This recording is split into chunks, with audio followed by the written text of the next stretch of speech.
छात्रों, आज हम सब घनानंद को पढ़ेंगे। हमारे पाठ्यक्रम में घनानंद ग्रंथावली, जिसके संपादन करता हैं आचार्य विश्वनाथ प्रसाद मिश्र जी। घनानंद द्वारा रचित सुजान हित नामक ग्रंथ के आरंभिक भाग से लिए गए सवैयों को पढ़ेंगे और व्याख्या को समझेंगे। उससे पहले घनानंद के संक्षिप्त जीवन परिचय से हम सब अवगत हो लें। तो देखिए बच्चों, रीतिकालीन काव्य को 3 धाराओं में बांटा जाता है: रीतिबद्ध धारा, रीति सिद्ध धारा और रीति मुक्त काव्य धारा। तो अब रीति मुक्त काव्य धारा क्या है, इसके विषय में आप लोग जान लीजिए कि लक्षण ग्रंथों से मुक्त होकर, किससे? लक्षण ग्रंथों से मुक्त होकर रचना करने वाले कवि रीति मुक्त कवि कहलाते हैं। अब इनमें कौन कौन है? तो घनानंद, बोधा, आलम, ठाकुर और द्विजदेव। तो घनानंद रीति काल की रीति मुक्त स्वच्छंद काव्य धारा के सुप्रसिद्ध कवि हैं। ठीक है। इनका जन्म संवत 1746 में दिल्ली में हुआ था तथा संवत 1817 में वृंदावन में इनका निधन हो गया। तो ये जन्म और मृत्यु के विषय में आप लोग समझ लीजिए। अब आगे बढ़िए। देखिए, ये मोहम्मद शाह रंगीले के मीर मुंशी थे। किसके मीर मुंशी थे? मोहम्मद शाह रंगीले के मीर मुंशी थे। और दरबार में रहते हुए इन्हें नर्तकी सुजान से प्रेम हो गया। अपनी प्रेमिका सुजान को संबोधित करते ही ये काव्य रचनाएं की हैं और इनके काव्य में सुजान का ही वर्णन मिलता है। सुजान कौन थी, ये प्रश्न बनता है। तो इसकी एक रोचक कथा है कि घनानंद सुजान नामक वेश्या से बेहद प्रेम करते थे और दूसरी ओर बादशाह भी घनानंद का बहुत आदर करते थे। इन दोनों बातों से दरबारी, जो राज दरबार में रहते थे, दरबारी लोग घनानंद से ईर्ष्या करने लगे। तो दरबारियों ने एक षड्यंत्र रचा। वो षड्यंत्र क्या रचा कि बादशाह से दरबारियों ने कहा कि घनानंद बहुत अच्छा गाना गाते हैं। दरबारियों की बात मानकर बादशाह ने घनानंद को गाने के लिए कहा, पर घनानंद इतने स्वाभिमानी और मनमौजी थे कि गाना गाने से इनकार कर दिया। दरबारी लोग यह चाहते भी थे और इसी घड़ी की प्रतीक्षा कर रहे थे। उन्होंने बादशाह से कहा कि यदि सुजान को बुलाया जाए और वह घनानंद से अनुरोध करे तो घनानंद अवश्य गाना गाएंगे। बादशाह की आज्ञा से सुजान वेश्या दरबार में बुलाई गई और उसके कहने पर घनानंद ने गाना सुनाया, सुजान की ओर मुँह करके और बादशाह की ओर पीठ करके। यह गीत तो बहुत अच्छा लगा, लेकिन क्योंकि तन्मयता से घनानंद ने गाया और बादशाह और दरबारी सब मंत्रमुग्ध हो गए, लेकिन बादशाह को पीठ जो किए थे उनकी तरफ, यह अच्छा नहीं लगा और गाना समाप्त होने के बाद वो क्रोधित हो गया। क्रोधित होकर बादशाह ने तत्काल घनानंद को दरबार और राज्य छोड़ने का आदेश दे दिया। अब देखिए, दरबारी की चाहत पूर्ण हो गई, क्योंकि दरबारी यह चाह रहे थे घनानंद को निकाल दिया जाए यहाँ से। अब घनानंद ने चलते समय सुजान से साथ चलने का आग्रह किया, लेकिन सुजान ने इसे अस्वीकार कर दिया। अब घनानंद को जीवन से विरक्ति हो गई और जब जीवन से वो वैराग्य की ओर मुड़ गए, ये अब जीवन में कुछ बचा नहीं है, तो ये वृंदावन चले गए। कहाँ चले गए? वृंदावन। और वृंदावन जाकर के निम्बार्क संप्रदाय में दीक्षित हो गए। निम्बार्क संप्रदाय में जब दीक्षित हो गए तो ये वैष्णव होकर काव्य रचना करने लगे। ध्यान दीजिए, निम्बार्क संप्रदाय में दीक्षा लेने पर भक्त को सखी नाम लेना पड़ता है। तो जैसे इनके आप पद को जब पढ़ेंगे तो सखी शब्द इनके लगभग हर पद में आया हुआ है। तो क्योंकि निम्बार्क संप्रदाय में जब दीक्षा ले लेते हैं तो वहाँ पर जो है भक्त को सखी नाम लेना ही पड़ता है। तो 1739 में, किसमें, 1739 में नादिर शाह के सिपाहियों ने इनका हाथ काट डाला और मृत्यु के समय भी ये सुजान को नहीं भूले। अब ये तो घनानंद के संक्षिप्त जीवन परिचय में आप लोग जानकारी प्राप्त किए। अब देखिए इनके कौन कौन से ग्रंथ हैं। तो इनका जो प्रसिद्ध ग्रंथ है सुजान सागर, सुजान संबोधन, विरह लीला, कोकसार, रस केली वल्ली और कृपा कांड, ये इनके प्रमुख ग्रंथ हैं। देखिए आचार्य विश्वनाथ प्रसाद मिश्र ने घनानंद ग्रंथावली के अंतर्गत इनकी रचनाओं को स्थान दिया है। ये प्रेम की मस्ती, विशेषतः वियोग श्रृंगार के प्रमुख कवि हैं। अब वियोग वर्णन में इनका मन अधिक रमा है। इनकी रचनाओं में अत्यंत गंभीर, निर्मल, आवेगमय और व्याकुल कर देने वाला उदात्त रूप व्यक्त हुआ है। इसीलिए घनानंद को साक्षात रसमूर्ति कहा गया है और इनकी भाषा जो है वो परिष्कृत साहित्यिक ब्रज भाषा है। तो देखिए घनानंद के विषय में अब हम सब व्याख्या को पढ़ेंगे और देखेंगे। छात्रों, तो पहली व्याख्या हम सब पढ़ते हैं।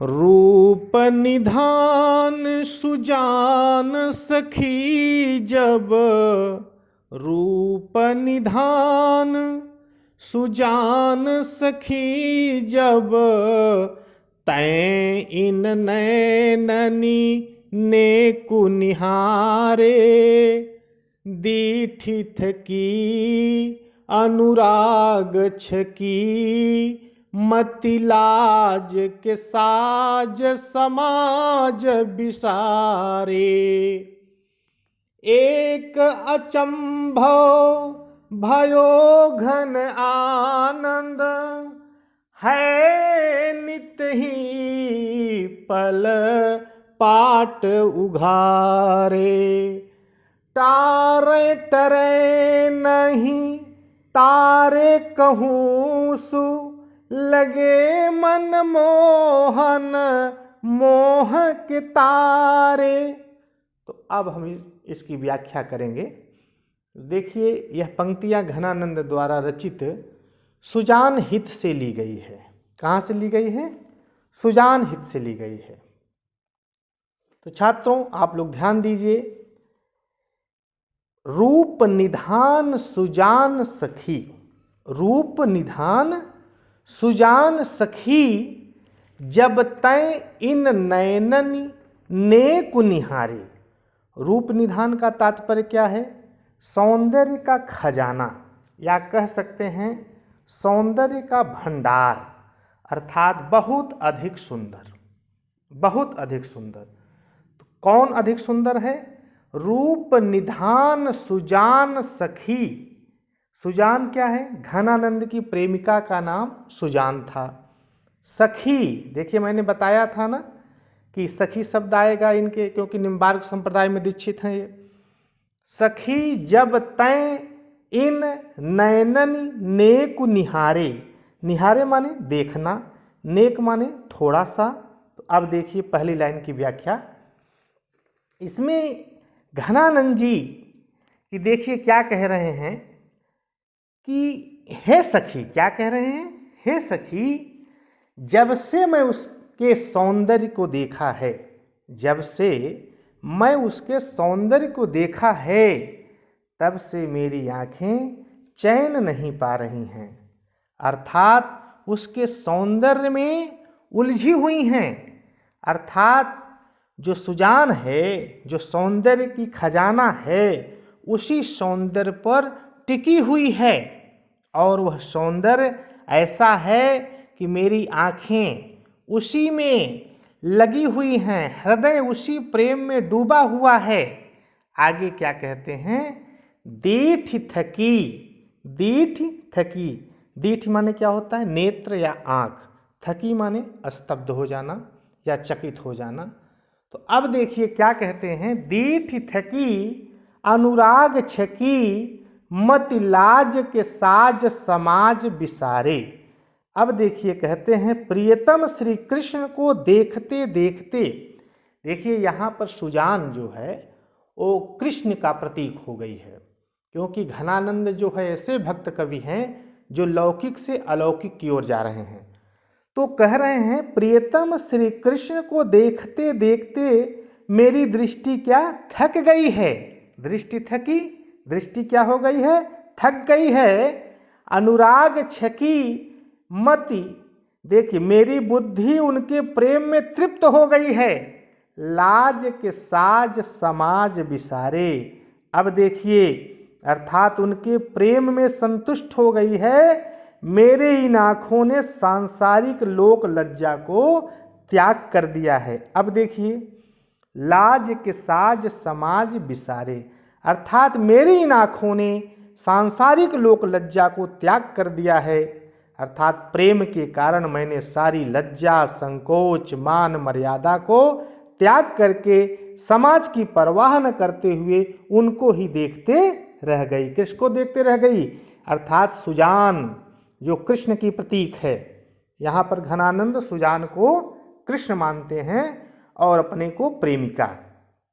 ठीक है, अगली लाइन देखिए, एक अचंभो भयो घन आनंद, एक अचंभो भयो घन आनंद है नित ही पल पाट उघाड़े। अब देखिए कह रहे हैं सखी से कहते हैं मुझे एक आश्चर्य होता है, अचंभा होता है। क्या अचंभा होता है? कि प्रियतम के प्रेम में आनंदमग्न रहती है और सदा ही पलक रूपी किवाड़ खोलकर देखती रहती है। लिखे हैं ना, नित ही पल पाट उघाड़े, अर्थात सदा ही पलक रूपी किवाड़ खोलकर देखती रहती है। ठीक है, पलक पल पाठ है ना यहाँ पर, तो पलक रूपी पर्दे। यहाँ पर कौन सा अलंकार है? रूपक अलंकार है। पल पाठ में कौन सा अलंकार है? रूपक अलंकार है। आगे देखिए, तारे टरे नहीं, तारे टरे नहीं, तारे कहूँ सु लगे मनमोहन मोह के तारे। अपनी दृष्टि में वह प्रियतम को, अपनी दृष्टि में वह प्रियतम की ओर देखने को रोकना चाहती है, लेकिन वे रुक नहीं पाते हैं, रुक नहीं पाते हैं। अर्थात बहुत प्रयास करती है कि रोक लो, लेकिन वह रुक नहीं पाती, क्योंकि इतने आकर्षक हैं कि लाखों प्रयत्न करने पर भी अपने नेत्रों को उनकी ओर से हटा नहीं पाती। तारे टरे नहीं, तारे कहूँ सु लगे मन मोहन मोह के तारे। मन मोहन कैसे हैं? मन मोहन अर्थात मोह के तारे, मोह रूपी आँखें, मोह रूपी आँखें, अर्थात कृष्ण को देखने बिना वह नहीं रह सकती। मेरा हृदय, मेरे हृदय में कृष्ण का जो प्रेम है, वही प्रेम को, उसी प्रेम के कारण वो मोह रूपी आँखें कृष्ण पर सदा से लगी हुई हैं। बहुत प्रयास करती है कि वहाँ से ध्यान हटा लें, लेकिन आँखें इधर उधर देखना नहीं चाहती। कहाँ चाहती हैं? केवल कृष्ण को देखना चाहती है, अर्थात सुजान को देखना चाहती है। तो कवि कह रहा है कि इस कारण उसने मेरी दशा अत्यंत विचित्र बना दी है। अब मैं पूरी तरह उन पर आसक्त हो गई हूँ, अब मुझे कोई नहीं रोक सकता। क्योंकि अब घनानंद कह रहे हैं कि मैं सुजान रूपी कृष्ण को बहुत प्रयास करता हूँ कि न देखें, लेकिन मेरी आँखें बार बार वहीं जाकर के स्थिर हो जा रही हैं। अर्थात कृष्ण को मेरे हृदय में समाये हुए हैं। वही प्रेम के लिए मैं अंदर ही अंदर कृष्ण कृष्ण की श्वास मेरी चल रही है, उसी के भरोसे में चल रहा हूँ। ये हमारे मनमोहन मोह के तारे हैं। मोह रूपी आँखें, तारे मतलब होता है आँखें की पुतलिया। इसलिए मैं उन पर पूरी तरह आसक्त हो गई हूँ और प्रिय के रूप और मोहक व्यक्तित्व के कारण मेरे हृदय में प्रेम का ज्वार उमड़ पड़ा है। देखिए यहाँ पर रूप निधान शब्द आया है, तो ये रूपक अलंकार है। भाषा ब्रज भाषा है। नैननिहारे में अनुप्रास अलंकार है और दीठी ठकी में यहाँ पर मानवीकरण अलंकार है। कौन सा अलंकार है? मानवीकरण अलंकार। तो ब्रज भाषा का प्रयोग हुआ है। अब हम सब अगले पद की ओर बढ़ते हैं। अगली सवैया है, हीन भये जल मीन अधीन, हीन भये जल मीन अधीन, कहा कछु मोह अकुलानि समाने, नीरसने ही कुलाय कलंक, निराश होय कायर त्यागत प्राणे, प्रीति की रीति सु क्यों समुझे जड़, मीत के पानी परे को प्रमाणे, या मन की जुदसा घन आनंद, जीव को जीवनी जान ही जाने। अब देखिए हम लोग दूसरे पद की ओर बढ़ते हैं। हीन भय जल मीन अधीन, हीन भय जल मीन अधीन। तो हीन भय जल अर्थात जल से बिछुड़ने पर, जल से बिछुड़ने पर। अब देखिए या अलग होने पर, यहाँ पर प्रेम के दो आदर्श माने गए हैं, मछली और पतंग।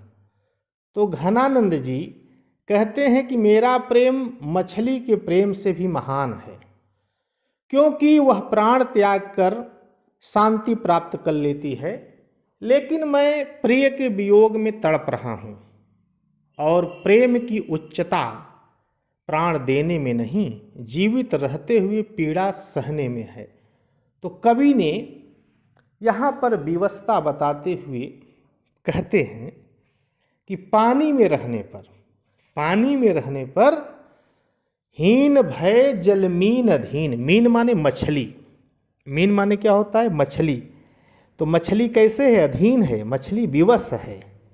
ठीक। तो कवि कह रहा है कि अपने प्रेमी को, पानी में रहने पर अपने प्रेमी जल को कलंकित कर रही है। कौन कलंकित कर रही है? मछली। हीन भय जल मीन अधीन, कहा कछु मौ अकुलानि समाने, नीर स्नेहि को लाय कलंक, निराश है कायर त्यागत प्राणी। तो मछली जल से अलग होकर विवश हो जाती है और प्राण त्याग देती है। कहा कछुमो अकुलानि समाने, इसी कारण इसके प्रेम को महान कहा जाता है। लेकिन यह सत्य नहीं है कि मछली जल को त्याग दिया, जल को छोड़ दिया, और जल छोड़ करके जब प्राणों का उत्सर्ग कर देती है, अपने प्राणों का बलिदान कर देती है, तो उसके प्रेम को महान कहा जाता है। लेकिन घनानंद की दृष्टि में यह प्रेम उच्च नहीं है, यह प्रेम महान नहीं है, क्योंकि प्रेम वही महान होता है जो वियोग की अवस्था में पीड़ा को सहा जाए। तो कवि कहता है, नीर स्नेहि को लाय कलंक, निराश होए कायर त्यागत प्राणी। अब यहाँ पर देखिए, क्योंकि ये मछली पानी में रहती है और अपने प्रेमी जल को कलंकित कर रही है, अर्थात वह निराश है, कायर है, इसलिए वह थोड़े से विरह में प्राण त्याग देती है। त्यागत प्राणी आया है शब्द ना, निराश है कायर त्यागत प्राणी, अर्थात वह निराश है, कायर है, इसलिए वह थोड़े से विरह में प्राण त्याग देती है। विरह सहने का उसके पास वह जज्बा नहीं है। आगे कवि कहते हैं क्यों नहीं है? क्योंकि अपने वह प्रेमी जल के प्रेम पर कलंक लगाती है। सच्चा प्रेम यह नहीं है। सच्चा प्रेम तो वह है कि प्रीति की रीति सु क्यों समुझे जड़, मीत के पानी परे को प्रमाणे। जो प्रेम है उसको तो वही समझ सकता है जो जड़ बुद्धि न हो। मछली कैसी है? इसकी बुद्धि जड़ है, वह प्रेम की रीति को नहीं समझ सकती। क्योंकि पानी रूपी प्रेमी उसमें पड़कर मछली गंदा कर देती है, यानी प्रेम के निर्वाह के बारे में वह नहीं जानती और जरा सा थोड़ा सा वियोग व्यथा में मर जाती है। ये मछली मूर्ख है, अर्थात कहने का तात्पर्य है मछली तो मूर्ख है, वह प्रेम की सच्ची रीति को क्या जाने। अर्थात वो प्रेमी के हाथों में पड़े रहने को ही सच्चा प्रमाण मानती है। आगे कवि कहते हैं या मन की जो दशा घन आनंद, जीव को जीवन जान ही जाने।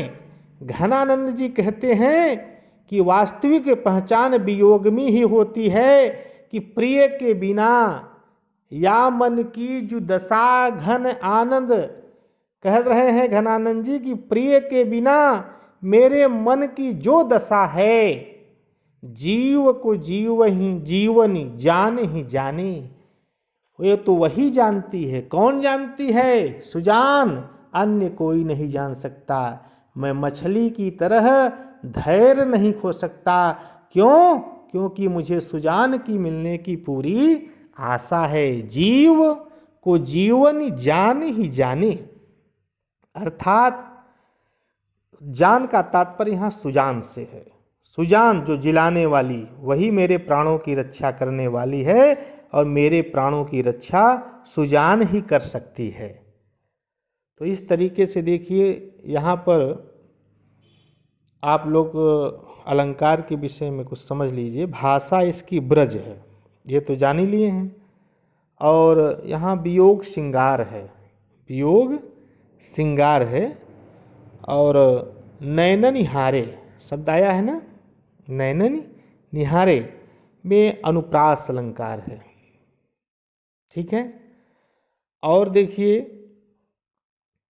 क्या कह रहे हैं कि व्यतिरेक भी अलंकार है और अनुप्रास भी अलंकार है। और विशेष में आप लोग लिख सकते हैं कि घनानंद को अपने प्रेम पर गर्व है। घनानंद को किस पर गर्व है? अपने प्रेम पर गर्व है।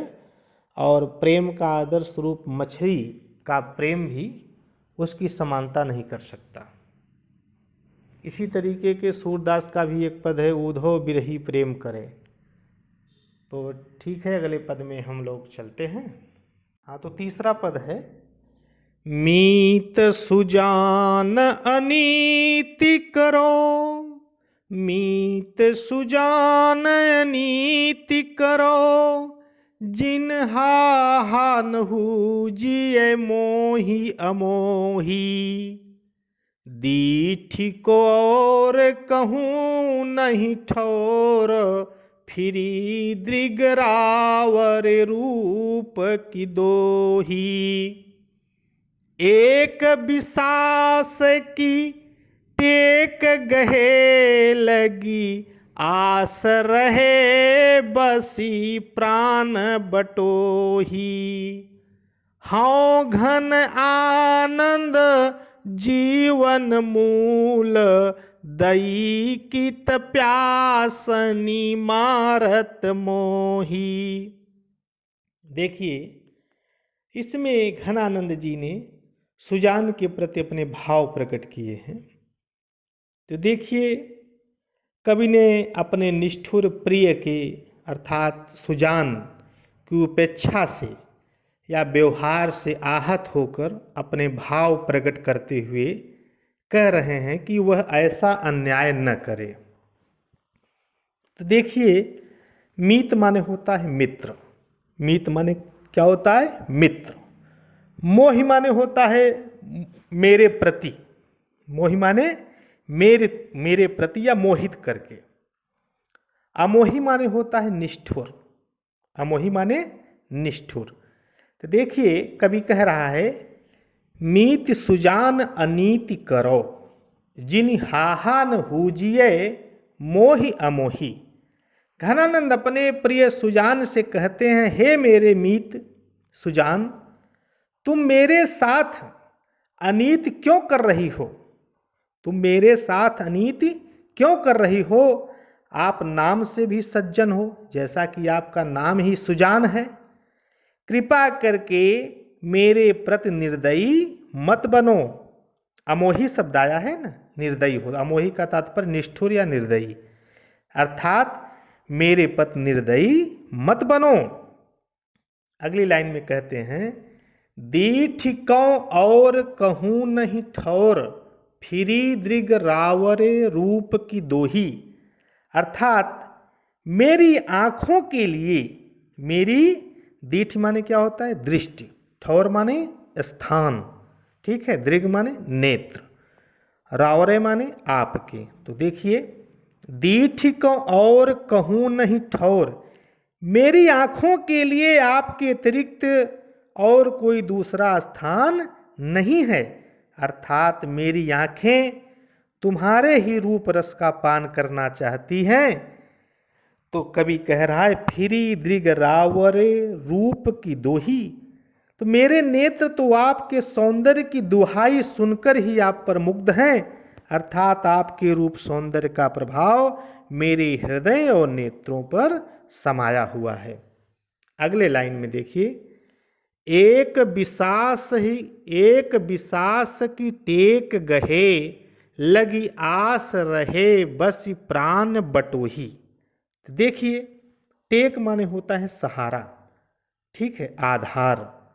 आस समझ ही रहे हैं, आस का आशा। प्राण बटोही का तात्पर्य है यहाँ पर प्राण रूपी यात्री, अर्थात। और अब देखिए इसकी व्याख्या, एक विश्वास की टेक गहे, मुझे विश्वास है कि आप मुझ पर कृपा करोगे। इसी आशा पर मेरे प्राण रूपी यात्री मेरे शरीर में अब तक टिके हुए हैं। एक विश्वास की टेक गहे, लगी आस रहे बस प्राण बटोही। अर्थात मेरे प्राण रूपी यात्री मेरे शरीर में अब तक टिके हुए हैं। आगे कहते हैं, अन्यथा क्या होता? अन्यथा यह कब के निकल गए होते, अर्थात प्राण छूट नहीं रहे हैं। किसका सहारा है? आपका ही सहारा है। आगे घनानंद जी कहते हैं, हौ घन आनंद जीवन मूल, दई कित प्यासन मारत मोही। तो अब देखिए, हौ घन आनंद जीवन मूल। तो देखिए अब यहाँ पर जो घन आनंद कहते हैं, तो देखिए घनानंद कहने का तात्पर्य आप तो आनंद के घन हो, जिसमें जीवन का आधार जल भरा है, फिर भी मुझे प्यासा मार रहे हैं। क्यों प्यासा मार रहे हैं? अर्थात तुम ही मेरे प्राणाधार हो, तुम्हारे ही दर्शन की मुझे प्यास है। अपना प्रेम जल बरसाकर मेरे प्यासे प्राण बटोही की रक्षा करो। हौ घन आनंद जीवन मूल, दई कित प्यासन मारत मोही। तो अब देखिए विशेष में लिख सकते हैं, प्रिय की उपेक्षा से कवि बहुत व्याकुल है। सुजान ने उनके साथ विश्वासघात किया है। कवि ने प्रेम भाव का वर्णन किया है यहाँ पर। हाहा न हूजिए मोही, अमोही में अनुप्रास अलंकार है। हौ घन आनंद तथा जीवन मूल में श्लेष अलंकार है, और प्राण बटोही में रूपक अलंकार है। तो आपका ये घनानंद का चैप्टर समाप्त हुआ। अगले क्लास में हम लोग अगले कवि को देखेंगे। धन्यवाद।